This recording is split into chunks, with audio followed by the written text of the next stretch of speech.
আমাদের এলাকার মুরব্বী কাকা, আমাদের চেয়ে তার এনার্জি বেশি। এই যে এত ভ্রমণ করে, এটা রহস্য কি কাকা?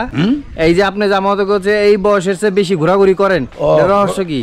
ঘোরাঘুরি করলে ওখানে যে বয়স হয়েছে, এই বয়স আনতেছে এই বিভিন্ন জায়গায় ভ্রমণ করলে পরে শরীরটা খুব ভালো থাকে।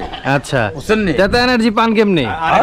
এই বয়সে এত শক্তি পান কেমনে? এই বয়সে শক্তি পাইলে আমি এই টাইম মতন খাওয়া দাওয়া করি, হাঁটা নামাজ কোনোটা বাদ দিই না। ফজরের নামাজ পড়ে 1 ঘন্টা হাঁটি। আর নানিরে বঞ্চিত করতেছে, আর তোমার নানিরে আমি বহুত কইছি কাকা, বিচার কিন্তু একটা পেয়ে গেলাম না। কাকিরা থিয়া দিয়ে একলা একলা ঘুরেন আপনি, এটা কেমন কথা?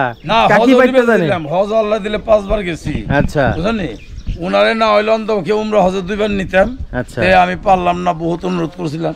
এবারও কইছি পাসপোর্ট করুম, তোমার সাথে করে আমি নই যাবো। এবার কিন্তু জানি মিস না যায়, সাহস পায় না, এবার জানি মিস না যায়। এই চেষ্টা করুম যথেষ্ট ইনশাআল্লাহ। কাকা, তাহলে আগামীতে আরো ভবিষ্যতে আমরা আরো আপনার সাথে ভ্রমণ করব। আলহামদুলিল্লাহ, আলহামদুলিল্লাহ, আল্লাহর কাছে শুকরিয়া আদায় করি। জি, ধন্যবাদ কাকা।